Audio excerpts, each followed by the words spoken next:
Welcome to Ask Earl Anything 24, take number 2.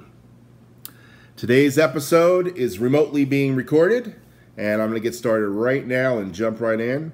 The first question is from Brian Corey, and Brian Corey wrote, can you describe the fill where you hit the rack tom once and played a quick roll on the snare drum?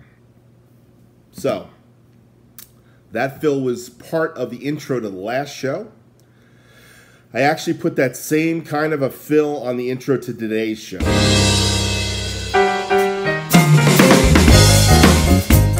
and I'm going to actually take a little piece of that bit of the video, and I'm going to show you how to play it. Now that particular roll fill is called what I call the Motown fill.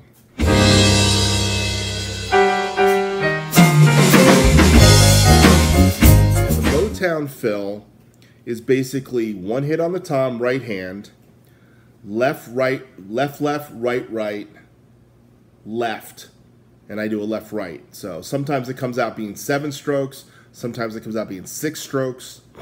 When I write it out, it's going to look like a 7 stroke. I wrote it out actually already before the show.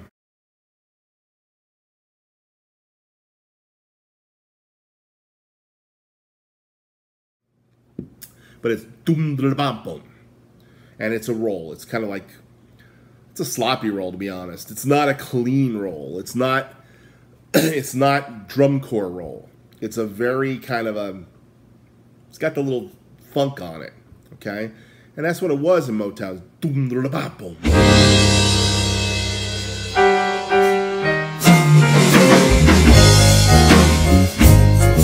Kind of really funky. It's kind of like this little funky little thing going on it. So it's not perfectly clean, okay?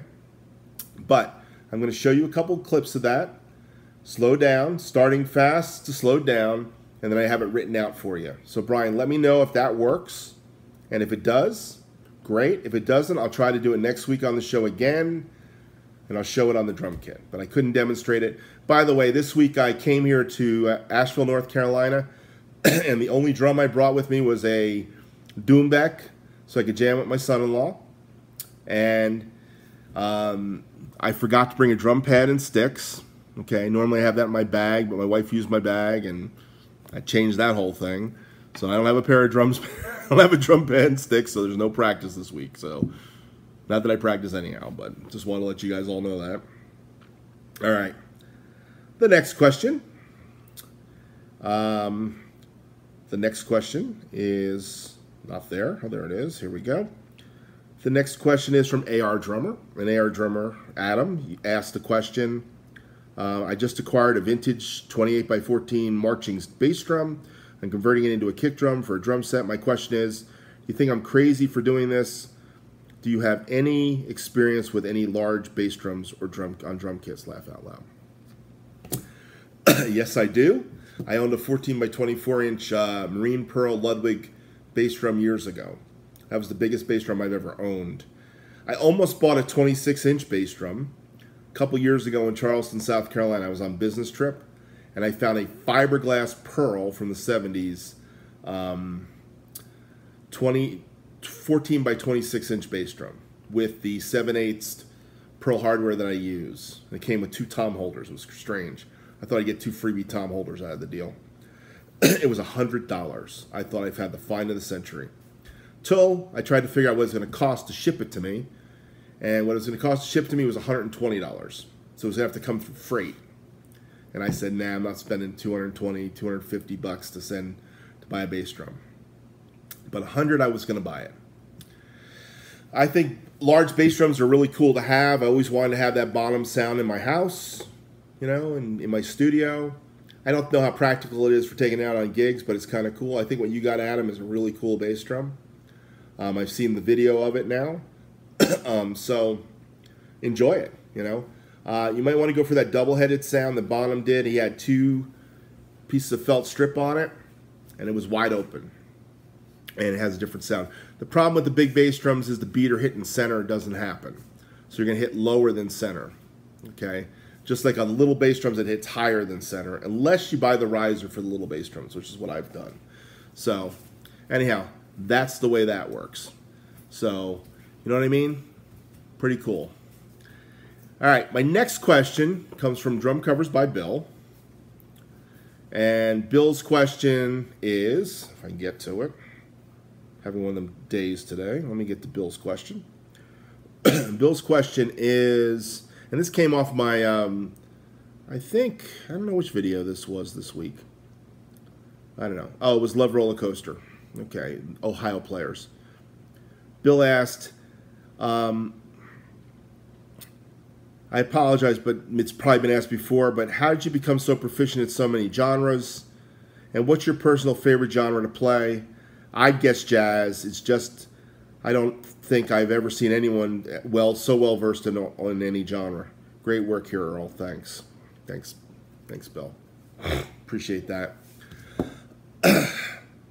When I started playing drums in the 70s, my first drum teachers, all my drum teachers, I had a couple drum teachers in the 70s, they all said, to work means you got to learn to play all styles of music.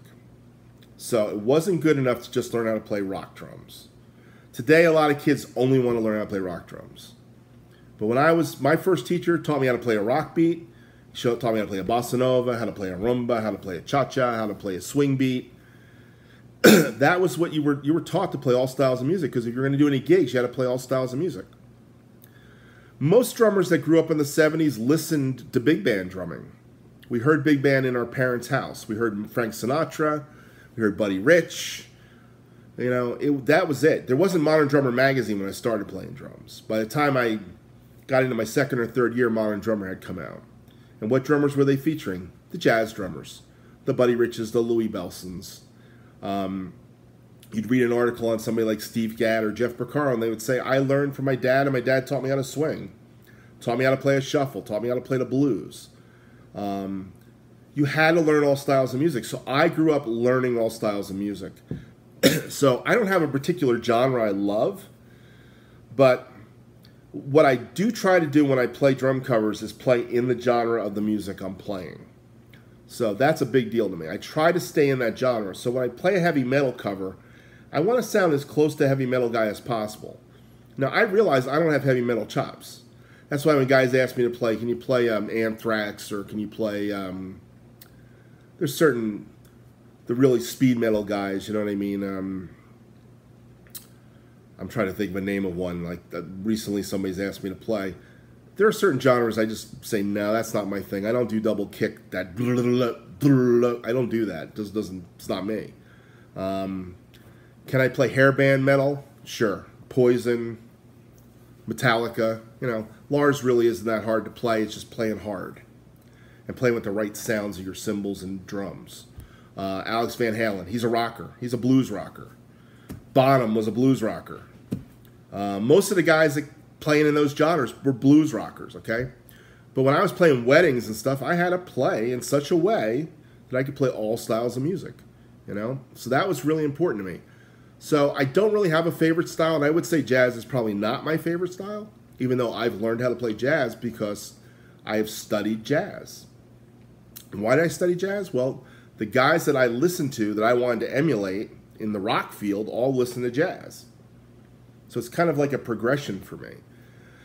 You can't listen to John Bonham and not know that he listened to Buddy Rich and Louis Bellson and Joe Morello and all these guys. So I went back and studied Joe Morello and Buddy Rich and Louis Bellson, eventually Tony Williams and Elvin Jones, Philly Joe Jones, Art Blakey, Mel Lewis.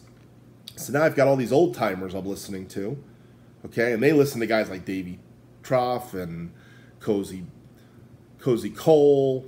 I mean, it goes way back, you know. And then you got the guy Sonny Greer from, you know, Duke Ellington's band. When you just start listening to those guys play, you hear a tradition in there, and that tradition comes through Tony and Elvin, you know, and then through Mel Lewis, and eventually it gets down to guys like Danny Serafin, you know. And when I found out that Danny Serafin took from brush lessons from Papa Joe Jones, I had to listen to Papa Joe Jones. See what I'm saying? So I started listening to the traditions, and that was really where it came from. And then, of course, Jeff Porcaro popped into your influences, and Steve Gadd, of course. Oh, yes, I eventually got to them. Do you mind? I'm crashing your party. Hey, everybody. Mrs. Hammer here. I just heard my husband, We're having this wonderful drum community party, and I wanted to say hi. I think maybe he's told you something about me once in a while, maybe years ago. A couple times I mentioned your name. I used to be a music journalist, and I still love music like crazy, but I don't write about it too much anymore. But some days. I do. I always kind of incorporate something in it. But I wanted to just come and say hi. Come and say hi to you when you were saying hi to your friends, and say hi to your friends. Yeah, I found my husband's little drum card that says Drum Talk. Yeah, and I remember when you started this show, wasn't it Drum Talk? Yeah, it started as Drum Talk. Yeah. Matter of fact, the first Ask Earl Anything came under the Drum Talk moniker. I didn't really know Ask Earl Anything was going to turn into anything else, but... Well, and who was pushing you to do a little video called Drum Talk where maybe drummers might like to hear from you and talk? Anybody you know? I think it was you. I wasn't trying to take credit for that. What can I say? It was her. Yes, But I've always loved drums. You actually said to me, I think you have a good voice on camera. I think you could do that. And that's why I started doing it. You kind of encouraged me to do it. Oh, yeah. Well, you used to call me in college on that phone outside of Kennedy Boulevard, whatever it was, and your voice was so warm and wonderful. I mean, it was part of what I fell in love with you about. But I just want to tell you were the DJ. You're the voiceover queen. Well, so I was fine, but yeah. I loved yours too. But I thought I'd tell your friends one little story as you're going back, in the annals of Bennett history about your influences in jazz. Earl's a rock drummer. I mean, when I met him, he was 19. Yep. And I was stepping off the platform at church. I was leading songs. I was leading worship. And there was this guy someone was introducing me to, this guy in the back with a black tuxedo on, a black bow tie, a white shirt. That was before I was playing, right? Yeah, you were getting ready to go to a gig. That's right. But I didn't know you, and they introduced me to you, and, and we became friends. And I thought it was the coolest thing. Yep. I'll tell you guys this. I thought it was the coolest thing that here's this guy who can rock the house. I mean, he's playing stuff.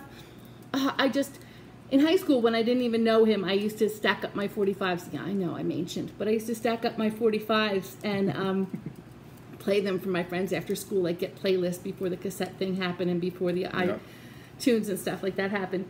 And he was playing he'd do weddings and play all these great songs, and I loved that. I didn't even know he could play jazz, but then I got to Eventually you got in the show, Lucy, didn't you? Yeah. Lucy got in the show. We did songs from the Great American Songbook and stuff like that, and we loved that, and the brushes and the feel and Crazy He Calls Me and I've Got a Crush on You and all that good stuff. I loved that music, but just for the record, even though Mr. Bennett here is versatile, he's a rocker from way back. That's why he's called the Hammer. Right? That's right. So anyway, I just also want to shout out to you guys because I've been hearing about you guys now for quite some time. Yes. And I think it's great. I mean, seriously great that you all respect one another, treat one another with respect, care about one another, support one another, and encourage one another. As I said, in music, I mean, I've known a lot of musicians. And usually, I hate to generalize, but it's the isolated, get my gear together, go to the gig, have fun playing the tunes, grooving together, and then go home. And they don't really, it's not really a tribe. But drummers have always been... Drummers are a tribe. Drummers have always been more inclined, I don't know why, but more inclined to share tips and help and encourage one another. And in this drummer community, this virtual community, it's fun to hear about how you all support one another and encourage one another. And yeah, it takes time away from me and my honey here, but I love to see you, not just playing drums, but talking drums, drum talk, right, with your friends. Yep. And I just wanted to say hi. So I hope you don't mind that I crashed your party a little bit. Nope. I'm out of here now. Have Thank fun. you, babe. Take over. Mwah. Love you. Love you too. So, Bill, anyhow, that's it. I had to learn how to play all genres of music, so I love all genres of music. But like my wife says, I'm a rocker. And probably 70s rock classic rock is definitely in my wheelhouse. Blues, funk, love funk, R&B. I mean, I can just talk music with anybody and go all the genres. Then I hit the late 2000s, early teens. And when it became really pop, became really rap and programmed, and I kind of lost interest. But I'm trying to work a few of those up. And when I feel I can do it justice and I can play in the genre, I'll play the song, like I did with the Bruno Mars thing. but usually I don't want to put an older style. I want to try to stylistically come into the genre, just like I did when I was a teenager trying to play swing and jazz and big band and bossa nova. I mean, there's a way you play bossa nova, there's a way you play a merengue, there's a way you play a cha-cha. You know, I had to learn all that stuff, and that was part of my growing up, was learning to be stylistically correct in everything I did. So that's why you don't see that, and that's why I fake everybody out, and Jay Klein calls me a jazz drummer. But truthfully, I know some jazz drummers that would say, you're not a jazz drummer, dude. You're a rock drummer. So that's the way I feel about it. Anyhow, thanks for the question, Bill. Next question. Next question is by 2112 Drums, and 2112 Drums has 2 questions. He asked, will you ever play a Rush cover? And the answer to the question is, probably someday. But to be honest about Rush covers, Neil Peart is one of those guys on YouTube that if you don't play it exact, you get the haters. So I've been avoiding getting hated on because you all know I play the way I play. That's good or bad, depending on how you like it or don't like it. If you want exact, I am not the guy for exact. I do have a couple friends who are really good at exact. And I like watching the guy play exact as much as anybody else. But when it comes to Neil Peart, people get really crazy about you missed that fill and you did that wrong. And that drives me nuts, okay? So I don't claim to be a guy that does that. But one day I'll do a Rush cover. It'll probably be Limelight or Tom Sawyer. I'll probably pull out the concert toms and do the whole thing. The next question for 2112 Drums is about Saluda cymbals. Let me find the question. He says, have you ever tried Saluda cymbals?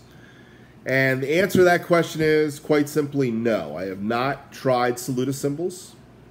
I heard about Saluda cymbals in the mid-2000s. This is when you started hearing about all of the Turkish cymbal companies.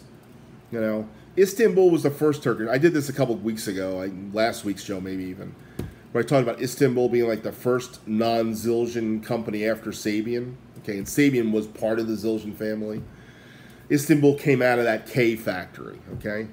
But now everybody that worked in Istanbul knows the formula, and they're making, a bunch of guys are making these cymbals for people all over the United States.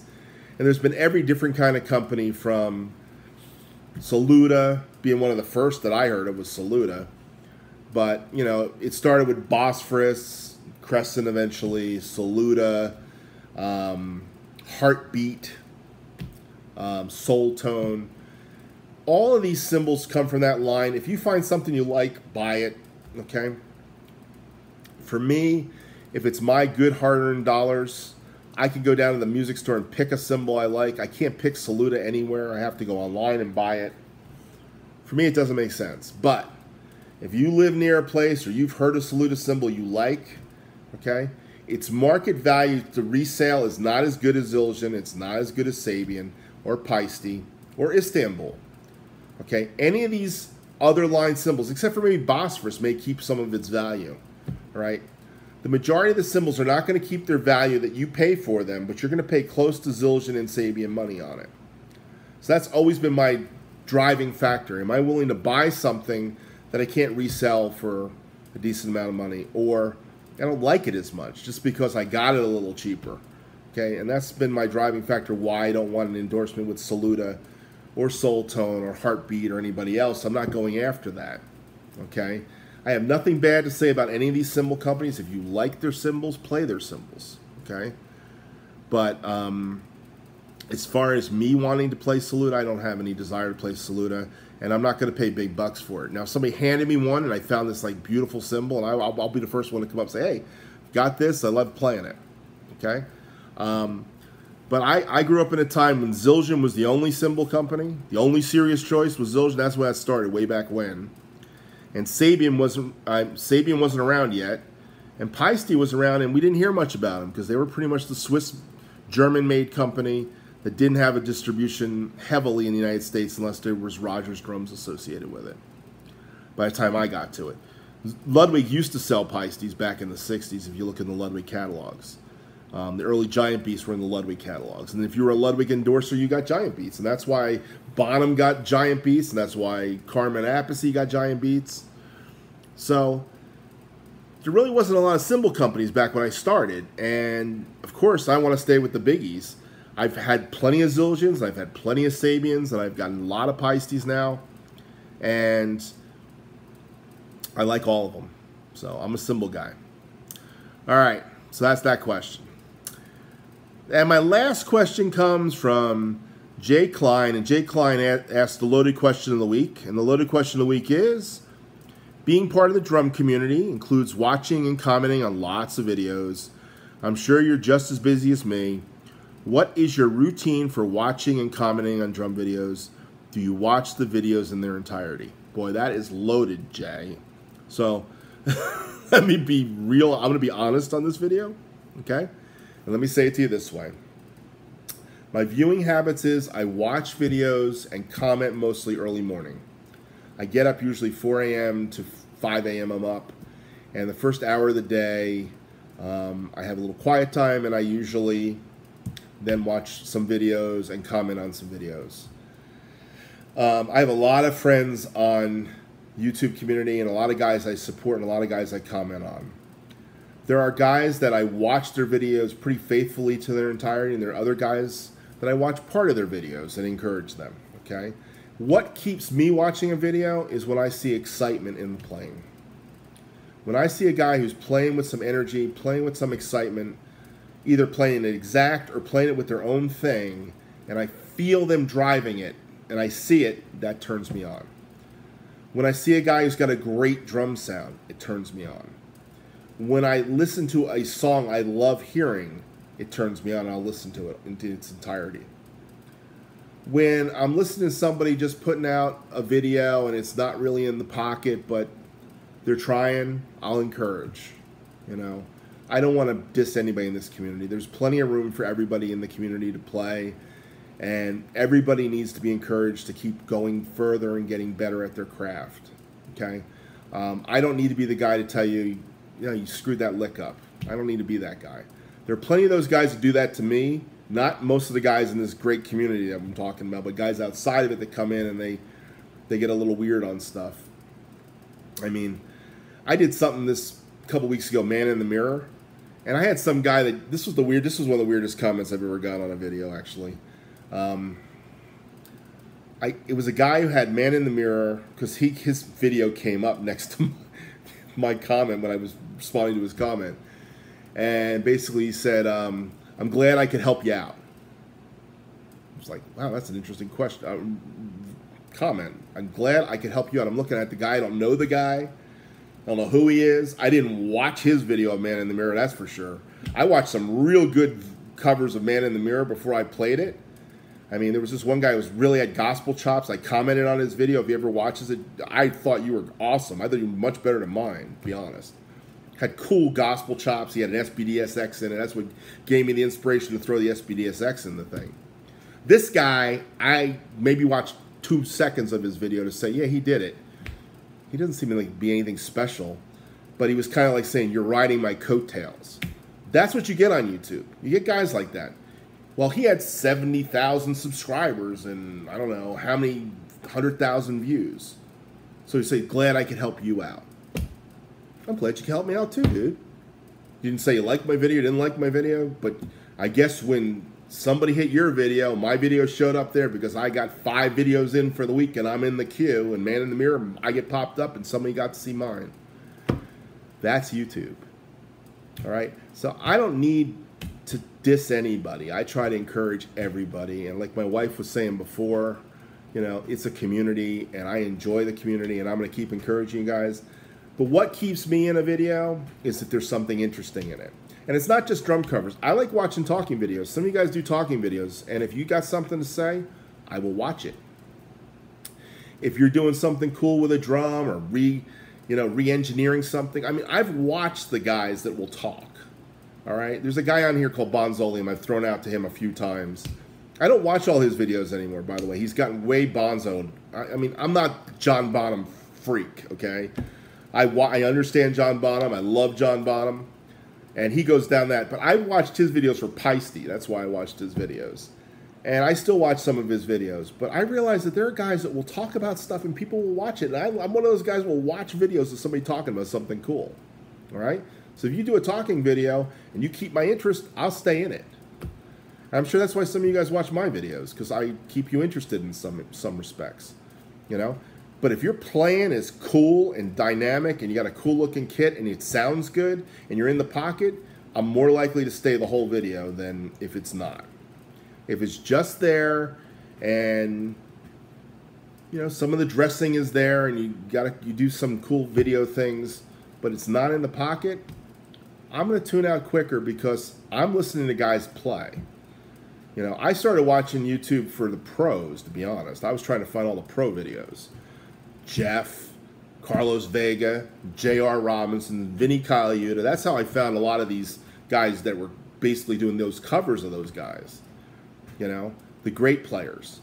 You know, learning the Christian music for worship team, you know, stuff. That was my start of YouTube. And then I started finding these jazz shows I saw on TV once, like the Montreal Jazz Festival that I saw on BET back in 1982, or PBS.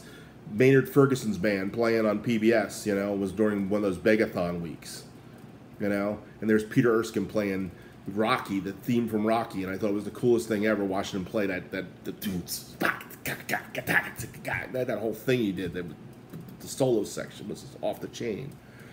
I was so on fire, like, that guy plays, man. That's what turns me on. When I see a guy that's playing, I will stay in it, okay? So if you're doing something that's keeping me in it, it's usually because you're playing something really happening, okay? But I am here to encourage the community. I'm not going to diss anybody in the community, and I will stay in. And if I say something nice about your video, know that I found a nice thing to say, and I said a nice thing to you because I meant it. If I really see something that's really not happening, I usually don't comment on those videos, all right? But if I comment, I want to encourage. So I feel part of this community thing is encouraging each other. All right? Anyhow, that was a great question, Jay. Hopefully I answered that question. And Jay, I usually watch all your videos all the way through. Most of the time. At least half the time. Maybe a quarter of the time. You know, if you did a jazz one, I'd probably watch the whole thing. And if you did a Bay City Rollers tune. Bay City Rollers tune. If you do a Bay City Rollers tune, I promise I'll watch the whole thing. All right? Saturday night. Then you'll challenge me to play Saturday night with you one of these times. That's an inside joke with Jay Klein. All right. All right. Thanks for watching Ask Earl Anything. Your questions make the show. So you ask questions, we'll have a great show. Thank you for watching, and have a great day. See ya. Bye.